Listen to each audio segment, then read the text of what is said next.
Assalamualaikum warahmatullahi wabarakatuh. Engkang badhe kula tanggetaken mekanten Gus. Dunia itu haram bagi ahli akhirat. Akhirat haram bagi ahli dunia. Dunia dan akhirat haram bagi ahlillah. Mekanten. Ahlillah. Lap. Ahlillah. Oh, ahlillah itu. Sampun. Sing sapa wonge mlebu surgane Dajjal, mongko haram dia masuk surganya Allah. Siapa yang masuk di nerakanya Dajjal itu tetanda dia berhak masuk surganya Allah. Dunia haram bagi ahli suhud. Akhirat haram bagi ahli hijab. Keduanya haram bagi ahlillah. Maksudnya bagaimana? Ngeten Pak.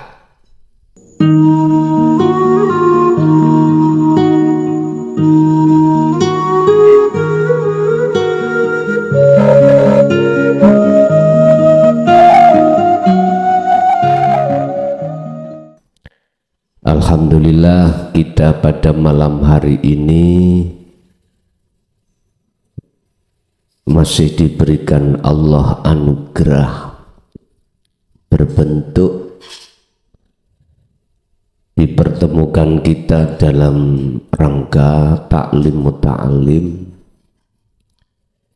yang untuk malam hari ini kita akan mengkaji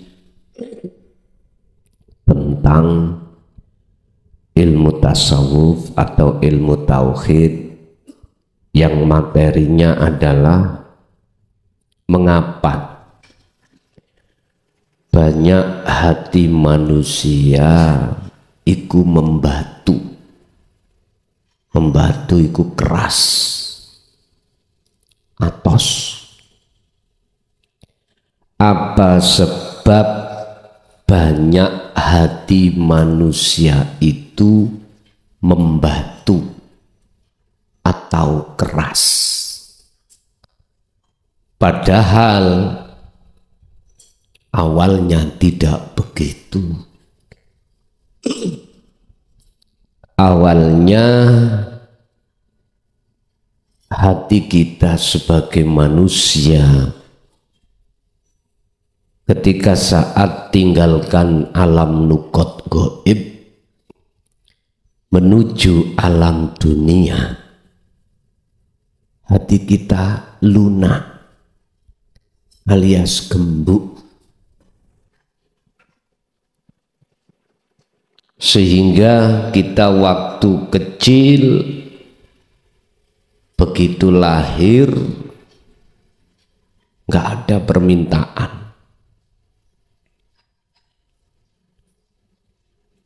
Nggak ada permintaan terhadap Allah, itu nggak ada.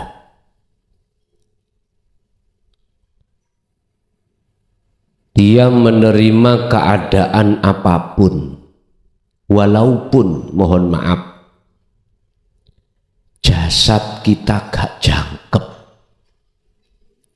gak normal. Ada toh? Kadang seseorang lahir gak punya kaki, gak punya hidung, gak punya telinga. Ada. Tapi tidak pernah protes.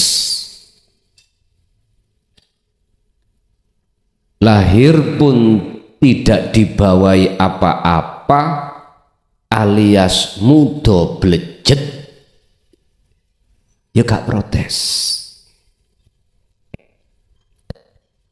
Ketika saat hal itu kita walaupun diam, nikmatul imdad dan nikmatul ijad Allah siapkan. Kebutuhan apa yang dibutuhkan kita saat lahir itu Allah sudah cukupkan kepada kita. Bahkan sebelum kita lahir sudah disiapkan Allah berupa ASI, dan kelangsungan hidup disiapkan Allah lewat bapak iku oleh gawe dapat pekerjaan, ibu melayani. Nah, itu bentuk pelayanan Allah. Itulah nikmatul ijad dan nikmatul imdad.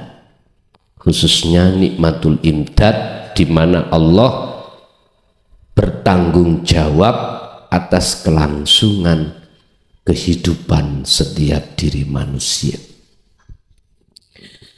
Tapi ketika saat kita mengenal dunia, Bapak Ibu, beda sudah. Hati kemalan protes, mendongkol saat ketika nggak ada kecocokan apa yang diberikan Allah miturut sifat basariah kita sebagai manusia. Mengapa demikian?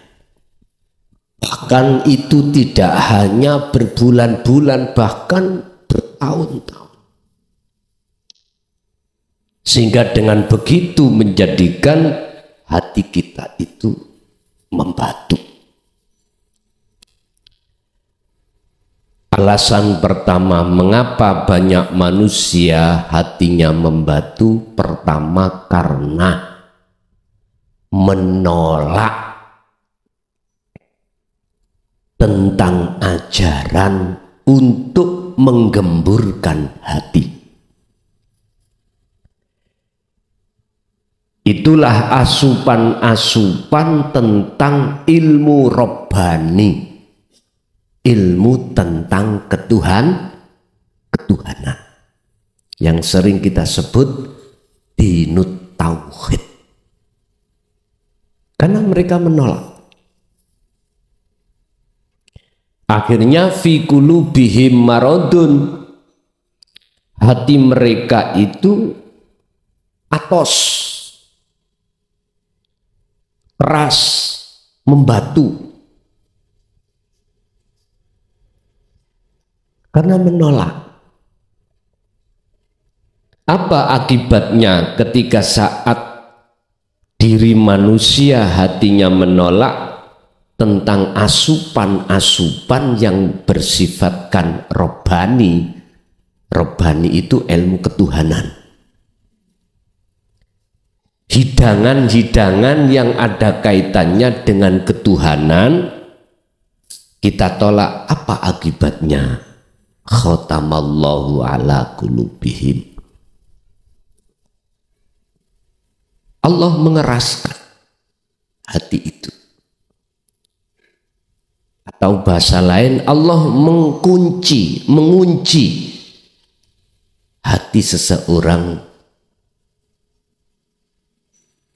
terhadap hidayah yang bersifatkan robbani.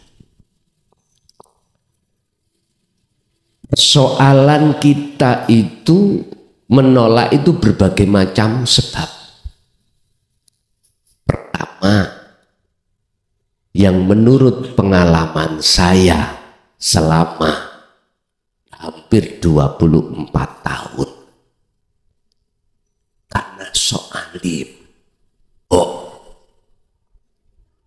miturut pandangan umum, ngeten pertanyaan. Saya ini nggak pernah sholat, ya. Saya ini tiap hari mabuk, iya. Pertama, apakah saya salah berbuat seperti ini? Untung sing teko mboten wedok, Pak. Arek lanang luru, celana niku ngarep bedah-bedah. nggone iku ning terminal. Kula takok.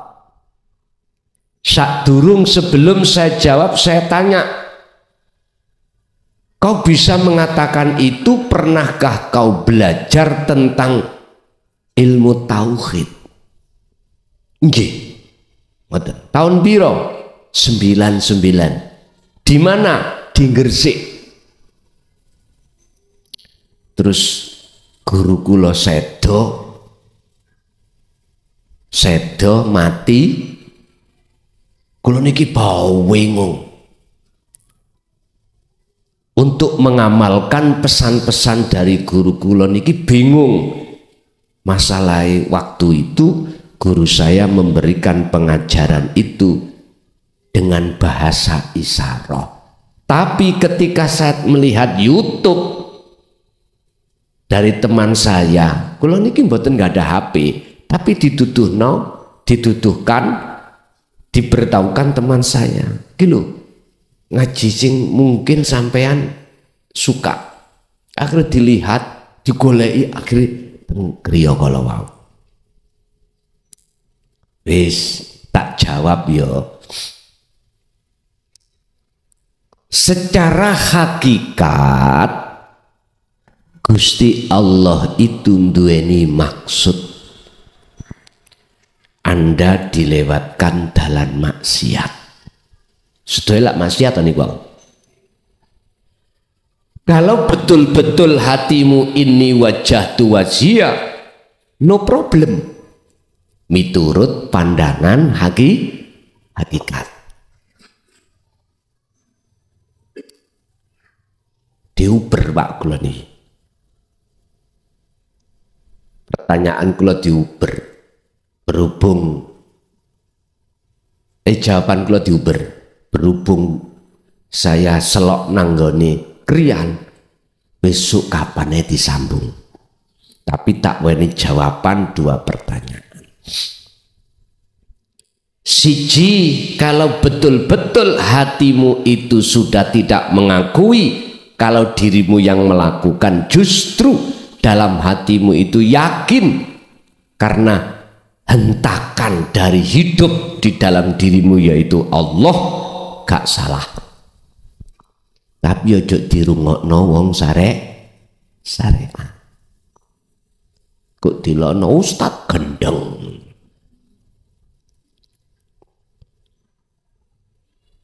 Tapi kalau saya tarik dari sisi syariah, ya jelas salah toh Pak, ya toh?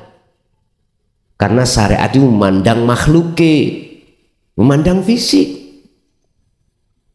Kalau hakikat memandang Allah, memandang aslinya, gak apa-apa. Yang kedua, lebih berat orang yang melakukan dosa syirik daripada dosa mabuk atau judi. Pandangan hakikat. Iya. Dosa yang tidak terampuni oleh Allah adalah ketika saat si hamba itu menyekutukan terhadap Allah. Baik syirik jali, lebih-lebih syirik khafi. Contoh, kuwi hatimu ada iman, kalau munculnya rasa manis itu dari makhluk sebuah pisang, maka itu syirik. Maka itu syirik yang disebut syirik khafi.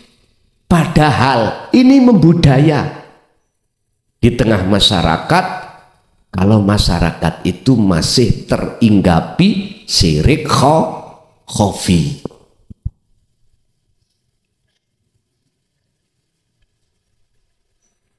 Dari arah sinilah saya mengatakan bahwasanya dosa yang kau lakukan secara jasmani pasti Allah ampuni.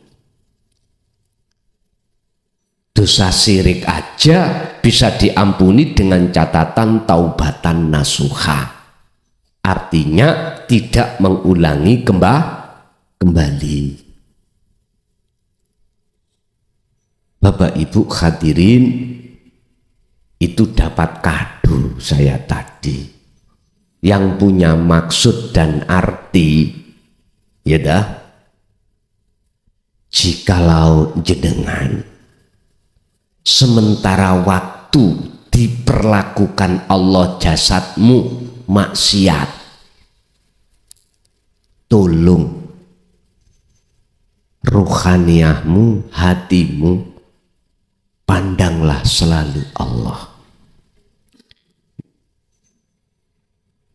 Nanti ada waktunya jenengan iki secara jasmani tinggalkan itu. Seiring berjalannya dzikir, otomatis nanti akan Allah tata ruhaniyahmu juga jasmania. Nanti ketata sendiri. Ingat, perbandingan tatkala jenengan laku maksiat kok ndadekno hatimu iku mang madhep nang Gusti Allah, sehingga kau tidak ada muncul rasa perilaku takabur, iku luwih apik daripada dirimu melakukan taat tapi hatimu merasa lebih apik daripada orang lain. Berarti kula mboten salah nggih laku ngeten iki. Sik ta hakikate yo gak salah. Ning syariate tetep salah. Wis sampean jabarno dhewe. Bon. Mengapa hati manusia itu kok membatu? Pertama, karena menolak ajaran tentang asupan robbaniyah, ajaran tauhid, ajaran ilmu kaweruh. Sebab mohon maaf, kalau hati sudah berani menolak ajaran tersebut, maka hati kita ruhaniyah ini wa yastahibbunal hayatad dunya, pasti digiring terhadap nafsu dalam diri kita untuk lebih condong hati ini beriman pada selain Allah yang disebut masiwallah, seperti pisang tadi. Padahal nyun sewu iki tak menisakne nggih, engko sing ra paham mumet gak usah dirungokno.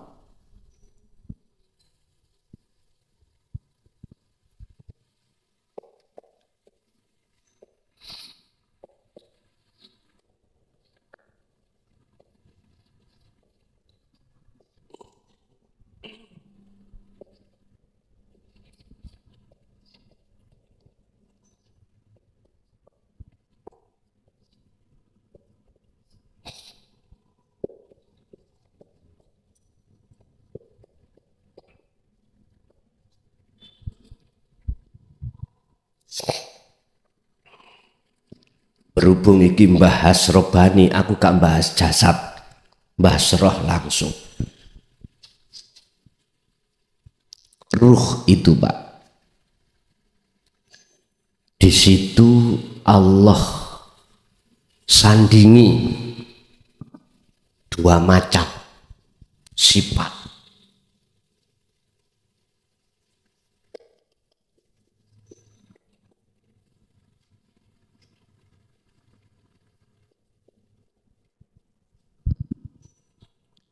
Siji sifat basariyah, loro basiroh. Basariyah iku ditempati nafsu sing ngajak ati jenengan lali nang Allah. Carane apa? Ditiupkanlah dalam dada jenengan, yaitu hati ruhaniyah ini, supaya kita beriman pada selain Allah. Artinya contoh, Kita dipaksa beriman munculnya rasa manis itu dari pisang. Karena faktanya kalau tidak makan pisang tidak terasa manis. Fakta realita bener Pak nggih? Bener wis. Ini yang banyak hati manusia itu terjebak. Terjebak.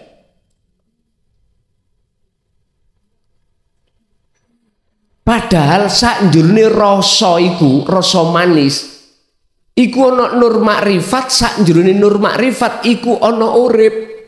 Ya iku sing munculno rasa manis.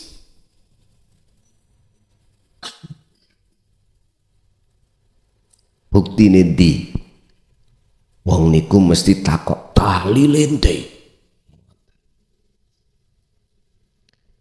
Innallaha sak temene Gusti Allah ala kulli syai'in ing atase saben-saben suwiji iku muhitun nglimputi sapa Allah. Sesungguhnya wujude Allah itu selalu melimputi atas segala hal apapun, termasuk contohnya pisang. Bila mana tidak ada wujudnya Allah yang kusebut hidup yang bukan sifat ini di dalam pisang itu, gak mungkin pisang ujuk-ujuk tiba-tiba bisa memunculkan rasa. Nyun sewu, kita ngomong manis itu kan karena sudah matang.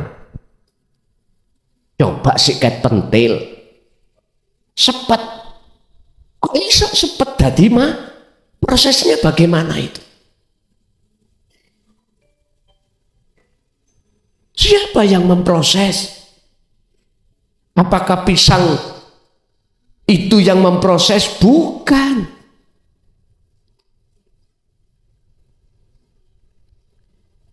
Kita tidak sadar, Pak,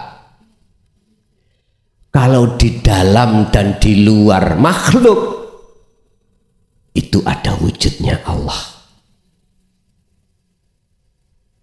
Mengapa kita nggak sadar? Karena menolak ajaran yang memberikan petunjuk hati kita untuk kepada kebenaran itu. Kita tolak. Mengapa kita tolak? Karena kita sok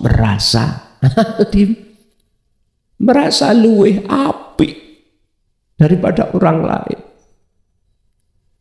Itu persoalannya. Akhirnya menjadi hati yang tos, hati yang membatu. Ini Pak persoalannya. Padahal sudah ditetapkan di dalam wahyu bahwasanya ruhaniyah ini sengaja aku sandingi sifat basariyah semata-mata apakah ruhaniyah ini betul-betul berjalan di atas jalanku atau jalan nafsu. Ternyata proses kita, Pak, berjalan di atas jalan nafsu. Sholat aja karena nafsu, zakat, puasa, haji, apapun sih karena nafsu. Karena dia tidak tahu proses di dalam diri ruh itu ada iman, ada rasa. Itu akan muncul di dalam hati jenengan manakala sudah mau untuk menerima tauhid la ilaha illa anta.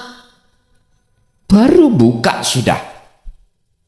Kalau sudah buka, maka di dalam rasa itu ada cahaya nur makrifat.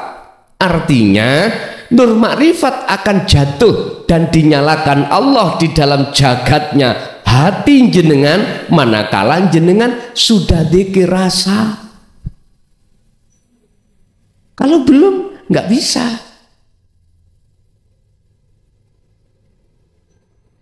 Bagaimana mungkin genset akan bisa mengeluarkan setrum? Lawang minyak zaitune solare ora diisi.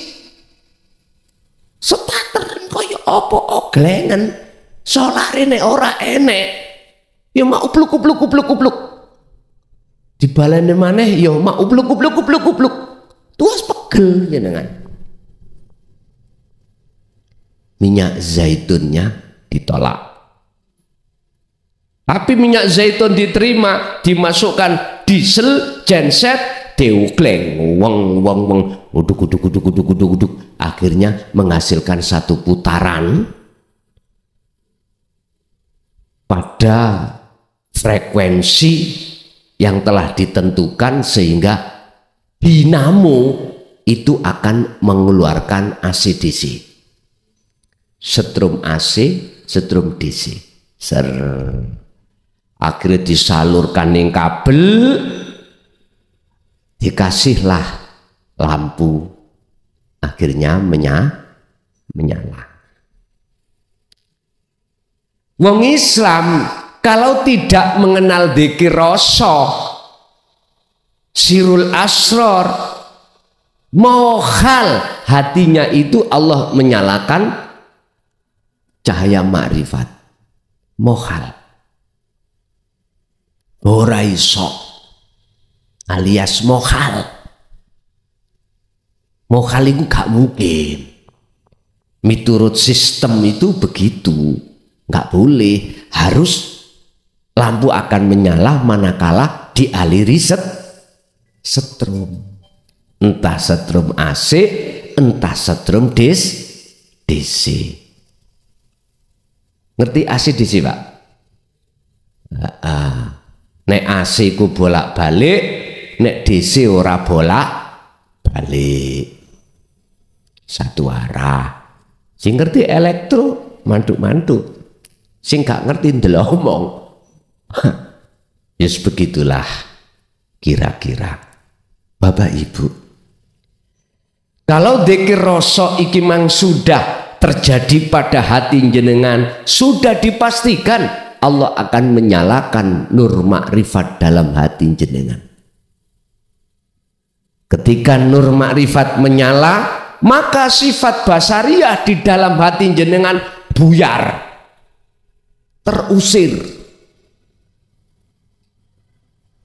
Akhirnya yang nyata iku wujude Allah, bukan wujudnya selain Allah.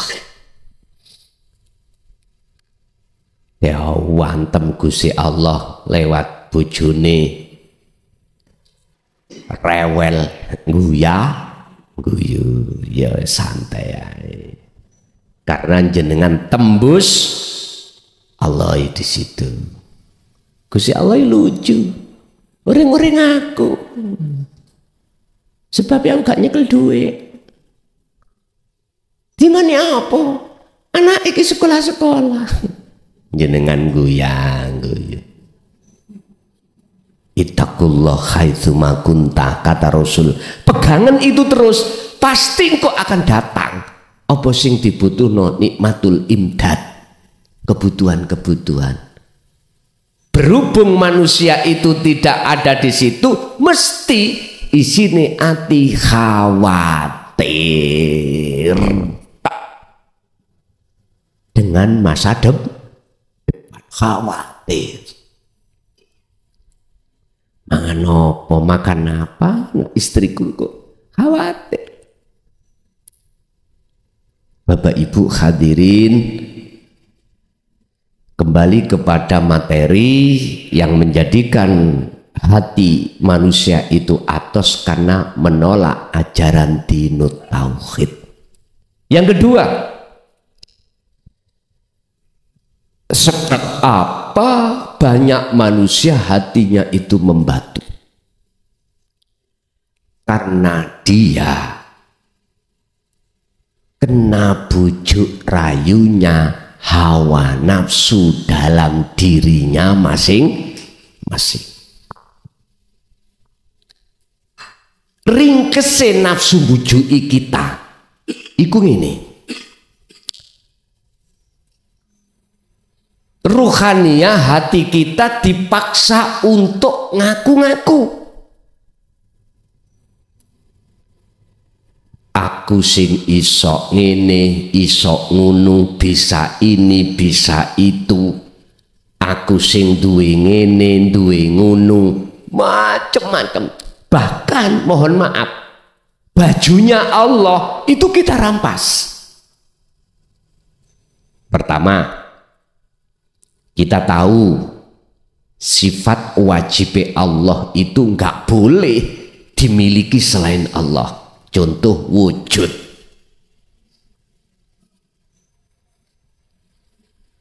Dalam hati kita dipaksa oleh nafsu, kita harus merasa diri kita wujud. Bukti ini realita. Ono.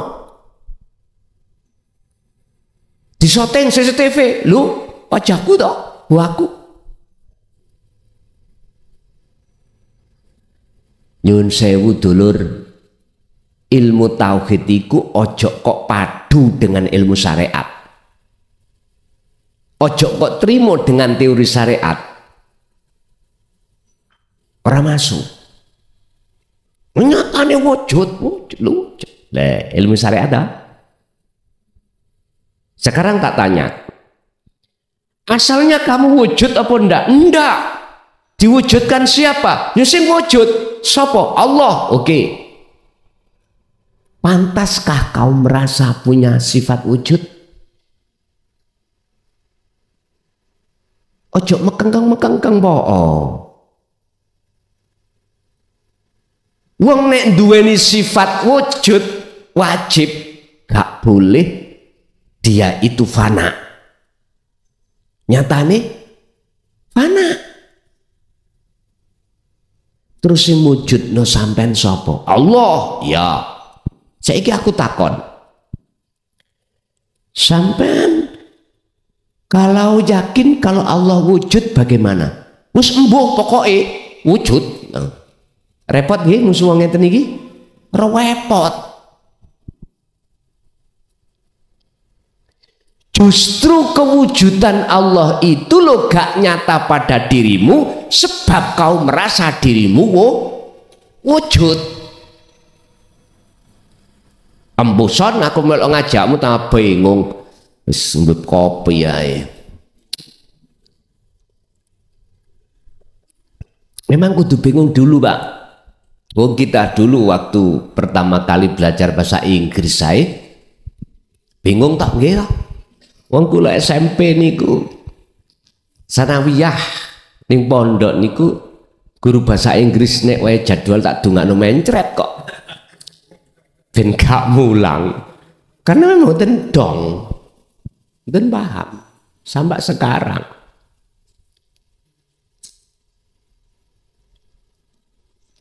Pun rapopo. Tapi ojo ditolak. Nek sampean tolak ya iku mau ndadekno atos. Nek sampean simpen makalah keterangan ini, nanti suatu saat jenengan butuhaken. Baru kita karepe. Sama jenengan dulu pas ngaji babakan ilmu jero iki guru sampean kali kula isyarah bingung.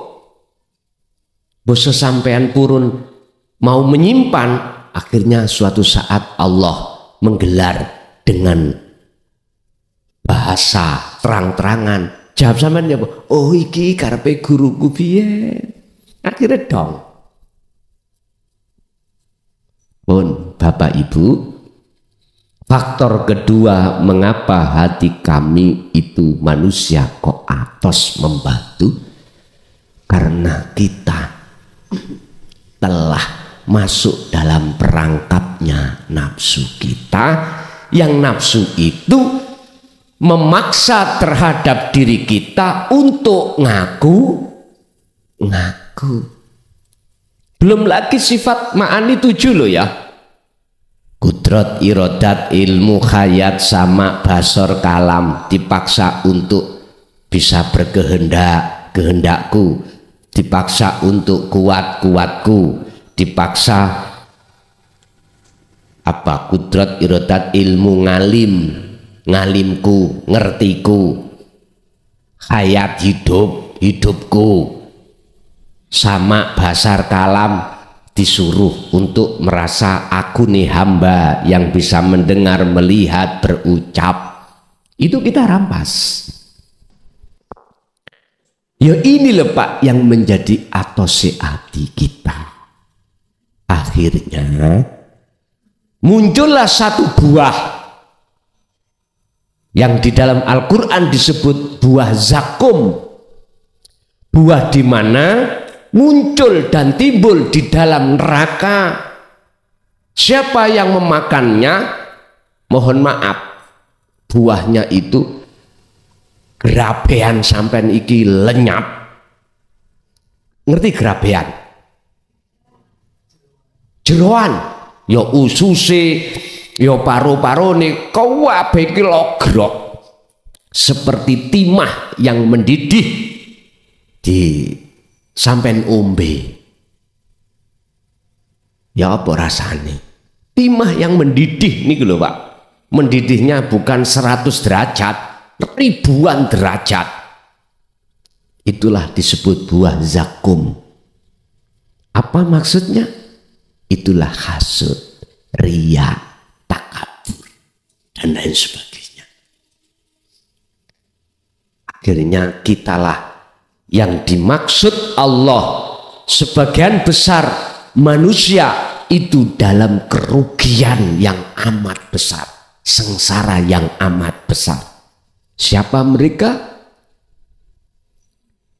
Mereka yang tidak beriman pada kebenaran dan menerima kebenaran itu.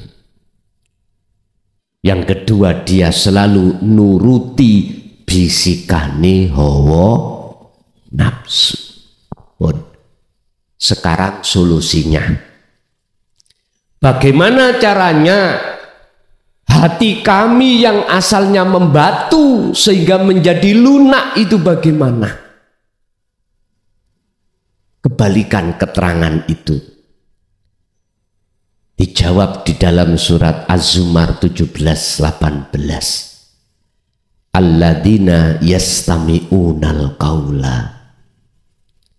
Jadilah kau golongan orang yang mendengarkan, menerima ajaran ilmu kaweruh ini, ajaran tauhid ini. Satu. Kedua, wayat tabiuna aksanahu, ikuti dengan benar. Ikuti, amalkanlah.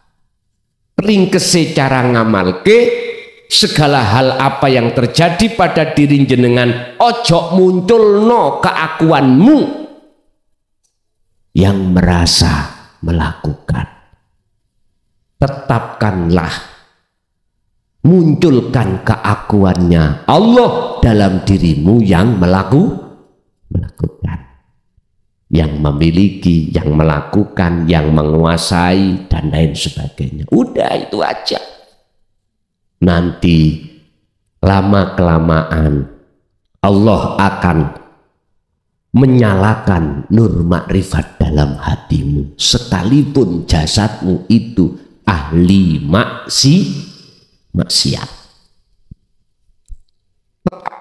Terus kumandangkan zikir tersebut. Nanti ada waktunya, tatkala rohaniyahmu itu sudah menyala cahaya makrifat, maka husnul a'mali nataiju husnil ahwal min qalbin zahidin. Dengan sendirinya jasadmu akan terbangun. Percaya nggak percaya, buktikan. Sungguh. Oleh sebab itu, jangan berkecil hati, wahai saudaraku, yang sementara ini jasadmu itu masih bergelumpuan dengan maksiat. Terus zikir itu kumandangkan. Nanti cahaya makrifat itu sudah menyala, maka pastilah nanti selain Allah, masyaallah, itu akan hancur. Yang nyata adalah wujudnya Allah dalam dirimu. Inilah Pak yang disebut kekasih kekasih Allah. Ala inna auliya Allah la khaufun alaihim walahum yahzanun.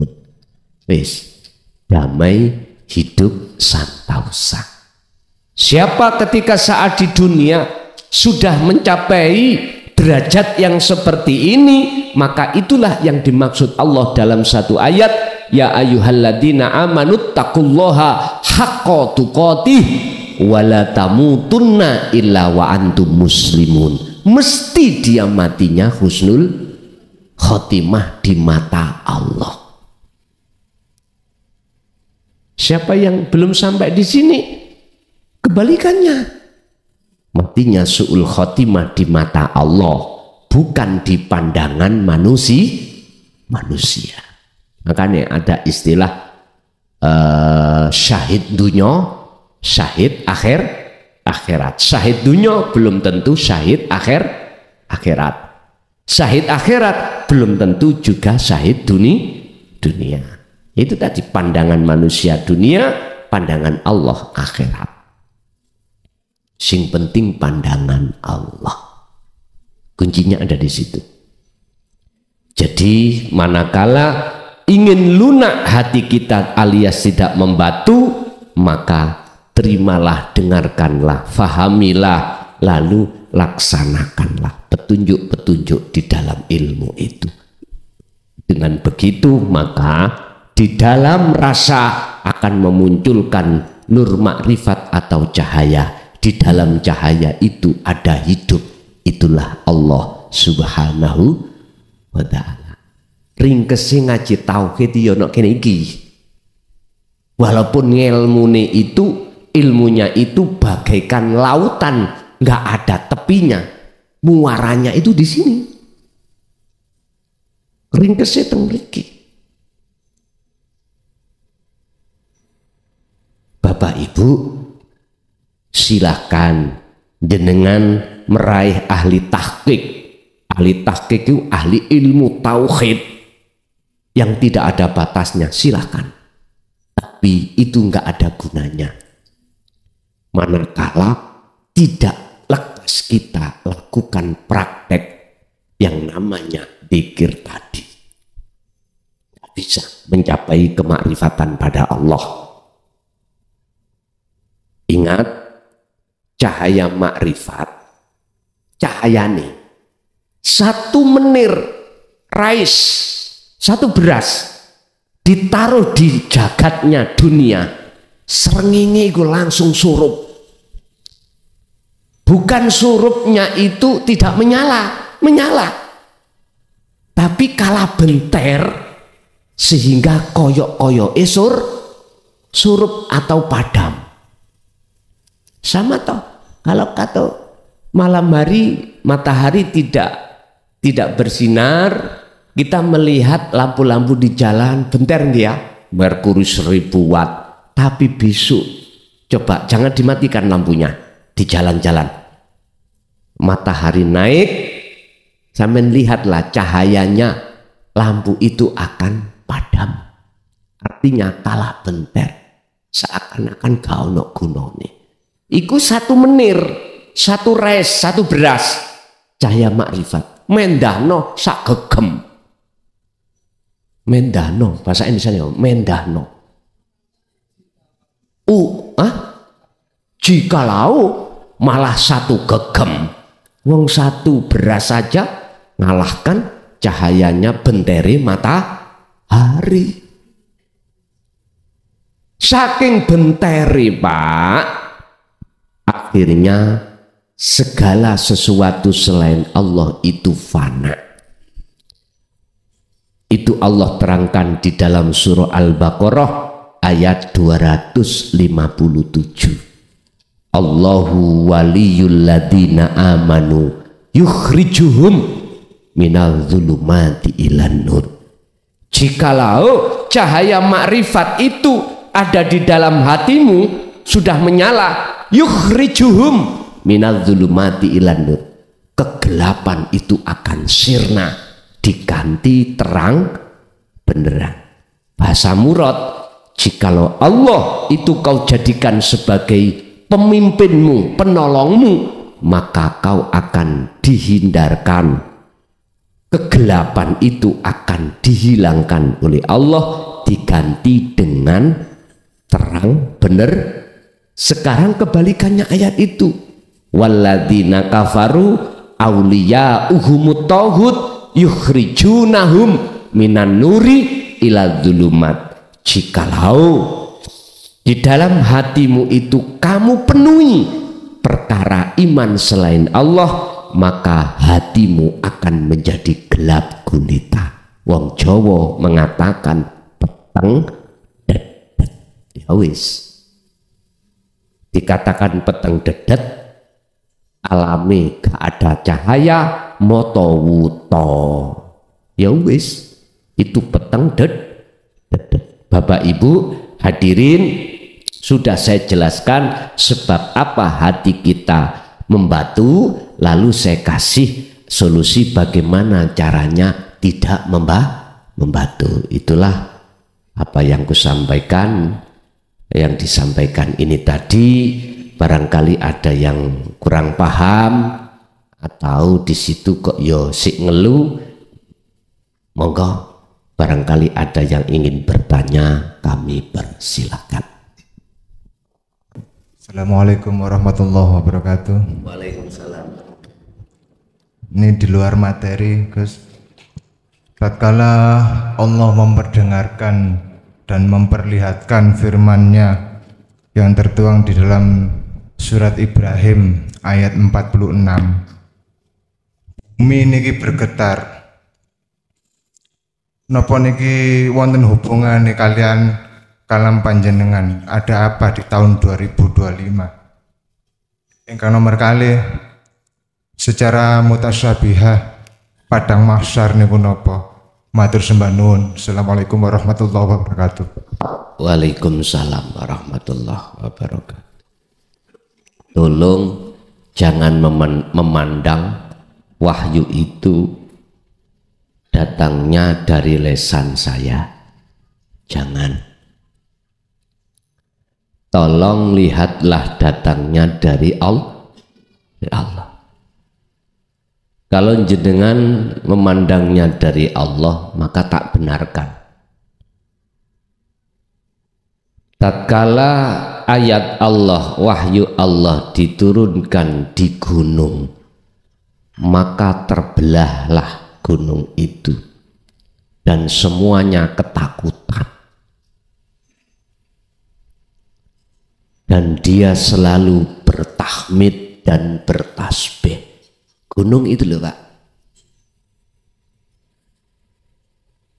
Hati manusia akan merasa jerit dan sadar diri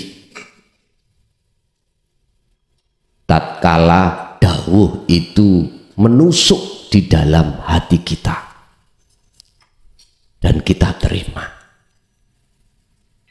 Berkenaan dengan itu, ada apakah di tahun 2025? Sering niki ditanyakan, tapi selalu tak jawab, mbuh opo jari Gusti Allah.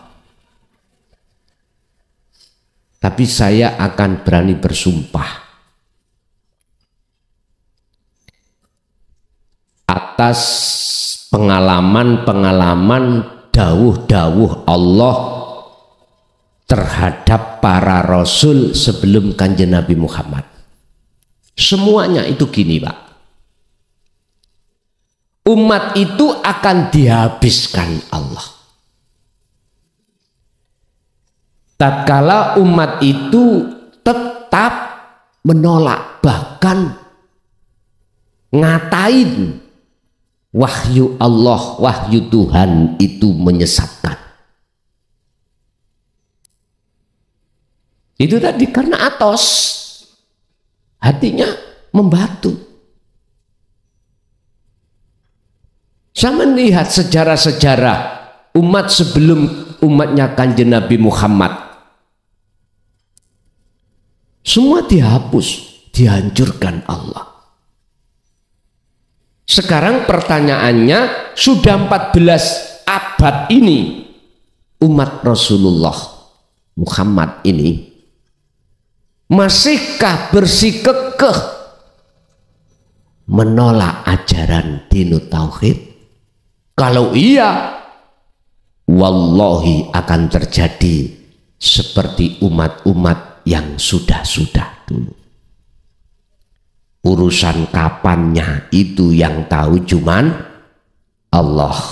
Udah beres. Itu pasti Pak terjadi. Coba ayo diangen-angen, ditafakuri. Mengapa dulu setelah sejarah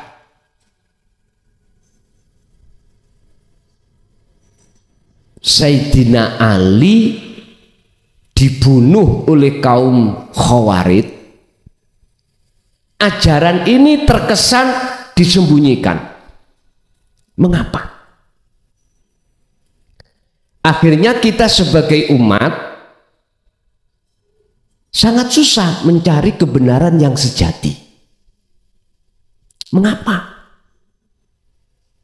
Dan itu kan tidak lepas dari kehendak Allah. Jangan mandang manusianya yang terkesan menyembunyikan, jangan.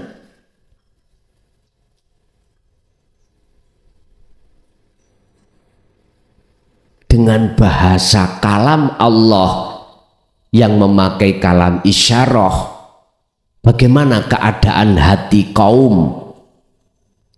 Masihkah tetap menolak?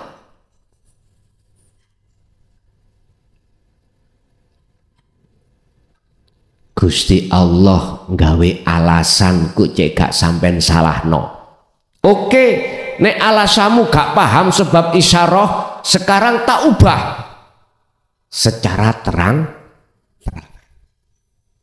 Ojo enak-enak, jangan enak-enak. Kita itu mendapatkan keterangan tentang dinul haq, urusan perjalanan ruhaniyah menuju makrifat Allah, itu terang-terangan dan mudah dipaham. Di balik itu semuanya tidak ada sesuatu yang menjeritkan. Apa menjeritkan? Menakutkan. Lah, Allah sampun ngomong ini, sok sampai niku bantah, bantai. Wah, mbiyen niku mboten paham syarah-syarah. Oke, sekarang tak datangkan keterangan yang menjadikan dirimu itu paham. Kalau sudah ini disampaikan, kok umat tasih pancet, masih bersikukuh menolak, bahkan mengatakan dzalikal dhalalatun, itu sesat. Tinggal tunggu waktu.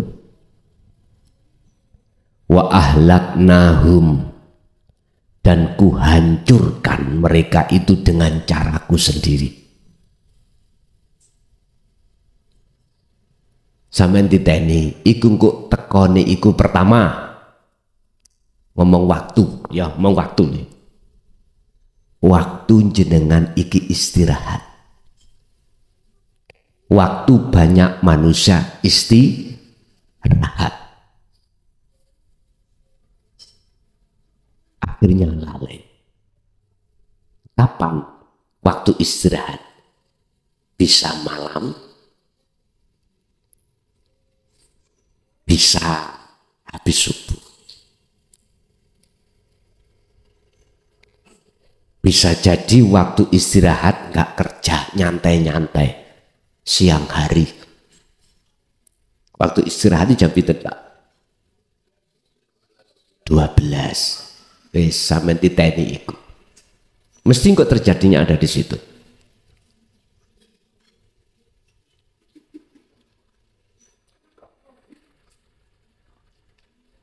Makanya saya sering katakan wa anibu ila rabbikum wa aslimu lahu min qabli ayyatiyakumul adab.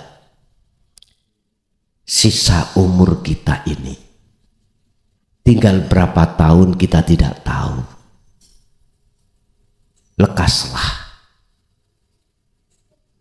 tinggalkan ajak-ajak nafsu dalam dirimu dan larilah, kembalilah pada ajak-ajaknya Tuhanmu. Udah itu. Sugiyo kaya apa urusan bondo, Bukuro kaya apa urusan pangkat, akeo kaya apa sing menghormat dan memuja dirimu, itu justru tidak ada guna dan manfaatnya bagi dirimu di mata Tuhanmu. Nggak ada guna. Tatkala waktu yang pasti itu terjadi. Udah. Qad khasiral ladzina kadzdzabu biliqa'illah. Sungguh sengsara bagi golongan manusia yang mendustakan alias tidak mau hatinya bertemu terhadap Tuhannya, dikarenakan dia senang bertemu selain pada Tuhannya. Udah. Sebetulnya Allah itu, Pak, menghadapkan kemewahan yang bersifatkan dunia, ilmu, kehormatan, itu jadikan sebagai tumpaamu untuk bertemu Allah. Sebetulnya gitu. Gak malah jenengan ditumpai. Aslinya enak numpai apa enak ditumpai, Pak? Halo? Enak numpai toh? Aslinya ngoten. Kefahaman sampean aja ngeres lho ya. Jangan ngeres. Walaupun seakan-akan ada indikasi ngeres. Enak nyetir katimbang disetir. Setiren babakan urusan dunia. Ojo, janganlah kau yang disetir urusan dunia. Sebab kalau kita yang disetir, kita akan diperbudak. Kalau dunia yang sampean setir, maka Anda tidak akan diperbudak, justru jenengan akan memperbudak menggunakan fasilitas itu untuk bertemu Allah. Jadi benar, Pak, tatkala wahyu itu diturunkan ke gunung akan pecah. Maksudnya di situ adalah hati yang bisa menerima hal ini. Wes, coro bulu kudu mengkorok karena kesadaran sudah tertanam di dalam hati kita masing-masing. Kalau urusan 2025 ya wis takoo Allah di dalam hati sampean piyambak wae ngoten nggih. Nggih. Ada lagi? Pertanyaan kedua. Oh, pertanyaan ini loro. Padang Maksar. Mutasabihah Padang Maksar. Oh, ngoten. Ngeten, Pak. Padang Maskar. Maskar. Apa? Padang Maksar. Itu tidak jauh dengan Oro-Oro Maksar. Ya. Memang secara syariati itu tempat berkumpulnya seluruh manusia yang akan menghadapi satu perhitungan yang disebut yaumil hisab, hari perhitungan. Jadi Padang Maksar itu satu tempat di mana dikumpulkan seluruh umat manusia untuk diperhitungkan segala amaliyahnya itu antara amaliyah buruk dan bobotingku abot mana. Wis mutasabihati piye? Ya jenengan gelar ning dunya iki Padang Maksar itu. Ketika jenengan iki dihadapkan Allah dalam keluarga, ada anak, suami, istri, ya iki kondisi iki Padang Maksar. tergantung di situ panjenengan ini antara baik dan buruknya ditimbang. Mana yang disebut baik, mana yang disebut buruk. Nyun sewu. Kalau dikumpulkan di padang mahsyar di sini dengan tujuan penghisapan, dihitung. Kalau jenengan iku wis gak ngaku-ngaku wekku, gak ngaku-ngaku, tidak mengaku-ngaku hambane iku mang iso ini iso itu, bagaimana Anda ini akan dihitung? Enggak ada. Munculnya sebab musabab dihitung karena kita merasa diri kita yang melakukan. Kalau tidak, yaitu kebaikan. Contoh sholat. Kalau sholat ini jenengan tetap masih Anda aku, munculnya sholat teko dirimu, maka jelek timbangane. Zakat, puasa, haji jadi jelek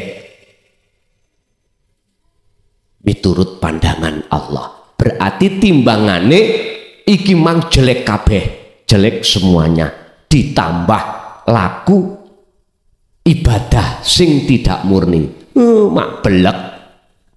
Jadi yang kanan gak ono apike blas, ketika dilebokno timbangane di kiri jomplang, Pak. Jadi padang mahsyar itu ya kondisi ini. Jenengan di tempat kerja yaitu padang mahsyari. Atau boleh saya katakan padang mahsyar itu adalah sikon. Kondisi di mana jenengan ini menghadapi masa itu, waktu, apakah waktu dalam hati jenengan itu mingkol bin zahidin, hati yang condong pada Allahnya yang segala-galanya, ataukah hati jenengan di situ condong pada makhluknya, keakuan diri sebagai makhluk yang melakukan. Ya ini hakikatnya muntasabihati padang mahsyar.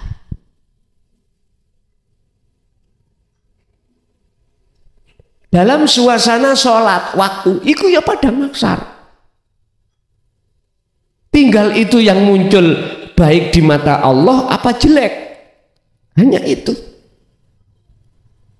Makanya ada kaitan antara padang mahsyar dengan hari penghisapan, perhitungan. Akan dihitung manakala jenengan merasa diri Anda yang melakukan. Dan tidak akan dihitung alias bighairi hisab manakala dalam hatimu tidak merasa dirimu yang melakukan, justru Allahnya yang melakukan.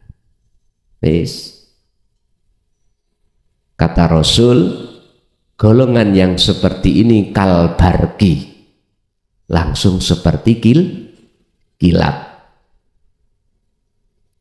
Jadi malaikat Ridwan iku wis gak takon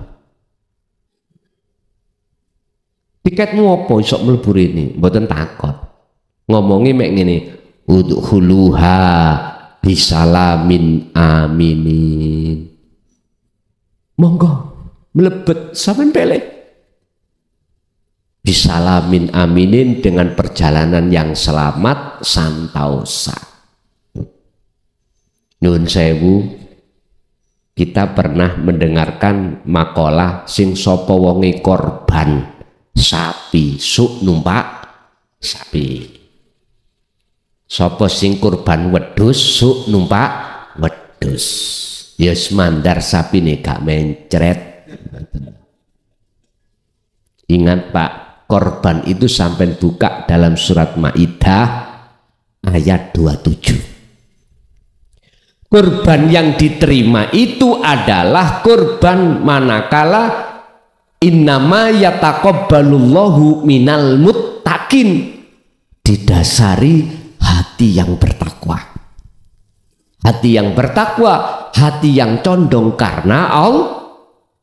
Yang dikatakan karena Allah, hatimu gak merasa dirimu yang melakukan dan mengeluarkan, tapi semua kau kembalikan semata-mata itu Allah yang berperan. Baru itulah nyoto. Paham ya? Lanjut.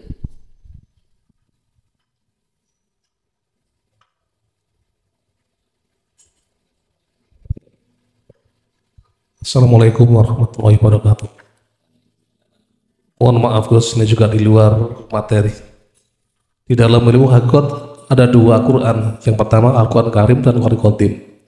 Nah, untuk membacanya Al-Quran Qadim apa? Al-Quran Karim dan Al-Quran Qadim. Nah, untuk membacanya Al-Quran Qadim ini untuk sebuti. Assalamualaikum warahmatullahi wabarakatuh. Waalaikumsalam warahmatullahi wabarakatuh. Wahyu Allah itu ada yang tertulis disebut Al-Quranul Karim. Umat Islam ya, ada wahyu Allah yang tercipta berupa isi dunia. Ada wahyu yang tersirat yang disebut Al-Quranul Qadim. Bagaimana cara kami untuk membacanya? Bapak Ibu, sebelum kita membaca, kita harus menerima dulu kitab itu. Saya ulang, sebelum kita membaca caranya Al-Quranul Qadim, terlebih dulu kita harus menerima kitabnya dulu. Kitab itu akan diberikan terhadap hamba Allah yang soleh. Siapa hamba yang soleh? Hamba yang hatinya tidak mengandung najis. Sama dengan maksud Al-Quranul Karim. Dengan membawa hadas kecil dan hadas besar, tidak boleh menyentuh Al-Quran, nggak boleh. Dan ini terakui oleh seluruh umat Islam seluruh dunia dan madhab siapapun secara syariat. Apalagi Al-Quranul Qadim. Dan Al-Quranul Qadim itu diletakkan Allah dan dijatakan Allah dan diberikan oleh Allah di dalam hati seorang yang mukhlasin, hamba yang dipilih oleh Allah. Siapa hamba yang dipilih oleh Allah? Merekalah yang tidak hanya mendengarkan dan menerima ajaran tauhid, dan juga dia itu beriman. Mereka tidak hanya beriman saja, tapi juga wa'amilus sholihah, melakukan tindakan-tindakan menyatakan zikir untuk menuju bertemu Allah, sekaligus membersihkan najis-najisnya hati. Baru Al-Quranul Qadim itu akan bisa jenengan baca karena sudah diterima. Terus carane maca kaya apa? Bapak Ibu, jasad iki duweni mata yang namanya ainul basariyah, kanggo maca alam dunia ini, kanggo bersaksi melihat sesama makhluk. Tapi ingat, roh hati juga dikasih Allah mata, namanya ainul basirah. ini khusus untuk membaca, melihat, bersaksi terhadap Allah wujudnya. Khusus. Artinya melihat, beriman. Untuk bisa melihat, beriman wujudnya Allah, otomatis jenengan ini dilewatkan Allah lewat wahyu-wahyunya yang disebut Al-Qur'anul Qadim. Berarti cara mocone jenengan iki dengan iman atau rasa. Baru ketemu. Sebab itu tanpa tinulis ning iso diwaca carane maca yo ambek rasa ning ati sampeyan. Contoh nih. Iya. Gedang, pisang waktu belum masak itu rasanya sepet.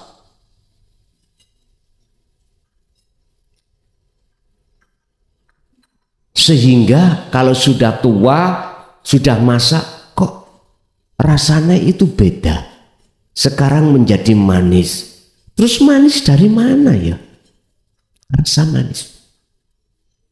Loh, di situ jenengan akan dibimbing Allah untuk tenggelam di dalam bahru tauhid, menyelami dalam rangka untuk menemukan sejati rasa itu dari mana. Akhirnya ada proses cahaya makrifat.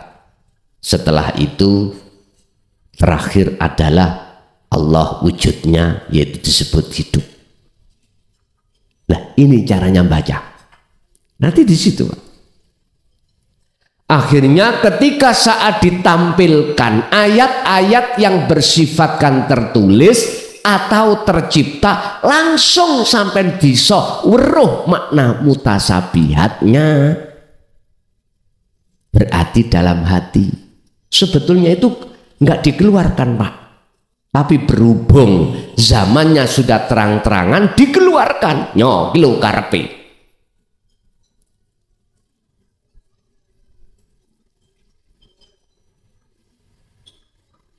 Akhirnya umat ini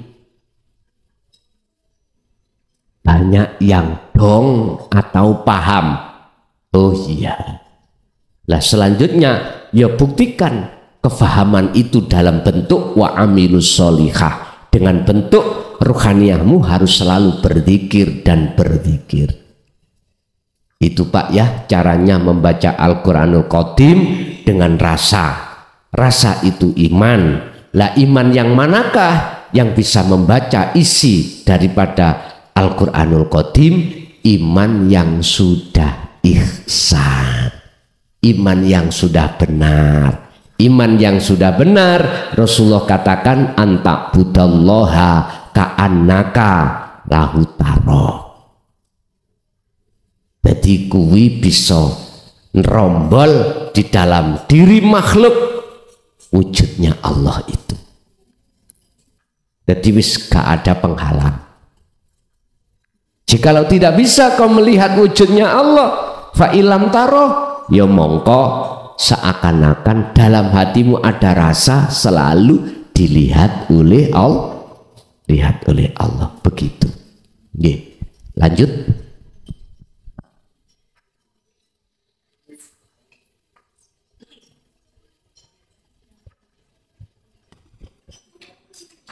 Assalamualaikum warahmatullahi wabarakatuh.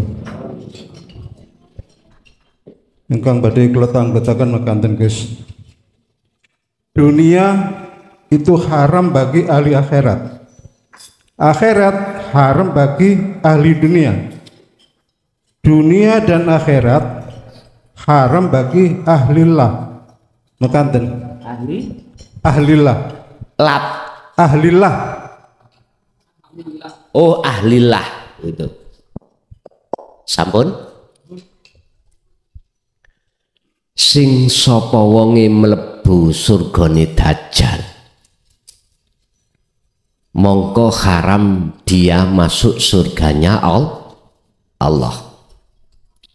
Siapa yang masuk di nerakanya Dajjal itu tertanda dia berhak masuk surganya Allah.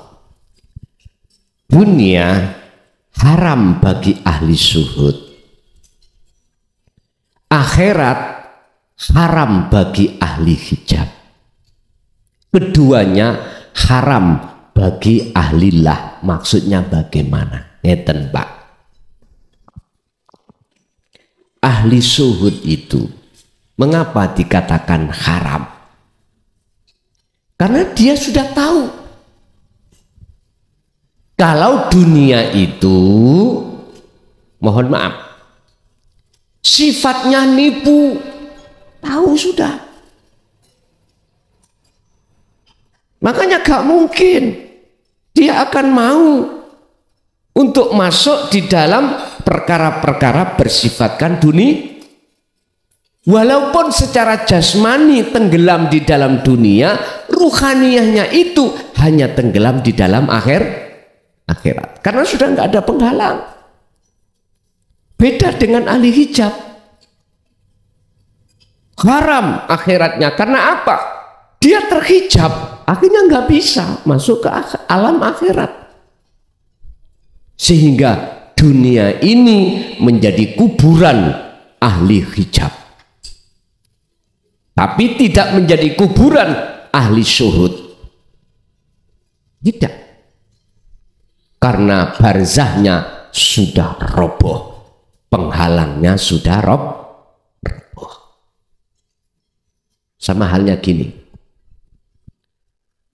Tidak mengenal orang yang matanya tidak buta, jalannya terang, dia nggak nyampe di sini, nggak mengenal. Dia pasti bisa sampai di sini. Habis itu tidak mengenal, dia akan tersesat di jalan sampai ke rumah kembali nanti.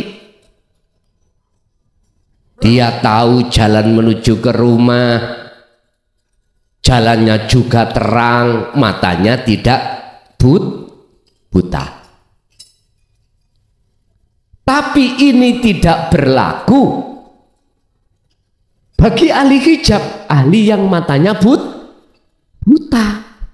Nggak bisa nyampak pulang lagi ke rumah.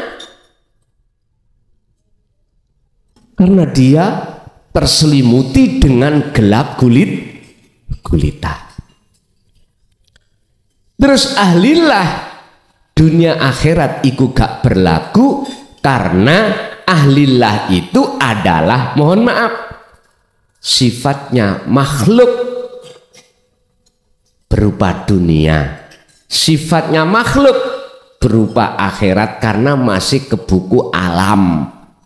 Kalau alam itu masih disebut makhluk. Siapa ahlillah itu? Yang sudah dalam hatinya akunya Allah. Wis gak berlaku surga dan neraka. Karena surga dan neraka itu masih makhluk. Termasuk dirinya sudah nggak ada. Yang berlaku adalah innani anallah. Hanya itu. Ini jikalau berlaku pada ahli khos dohir batin. Ini kalau berlaku bagi khawasul khawas, batinnya aja, dohirnya tidak. Istilah bahasa, dia itu gembul tapi gak iso campur, laksana air dengan minyak. Secara jasmani gembul urusan dunia, tapi rohani sudah tidak. Sebutan jasmani dan rohani dunia akhirat sudah tidak berlaku. Karena itu masih makhluk. Tinggal nanti kita itu diletakkan di mana oleh Allah. Khos opo khawasul khawas. Bapak Ibu jamaah rahimakumullah. Persoalan apa yang ada kaitannya dengan dunia atau akhirat, mohon maaf, bagi ahli hijab kecelik boleh petik. Tahu kecelik boleh petik? Ketipu, koyok-koyok iyo, nyatane ora. Memang itu ditiupkan nafsu dalam hati kita, seakan-akan itu memang iya, padahal tidak. Berhubung kita menolak ajaran Allah di dalam jalur robaniyah, maka otomatis kita akan mengikuti bisikan hawa nafsu. Oke, lanjut Ibu, ada enggak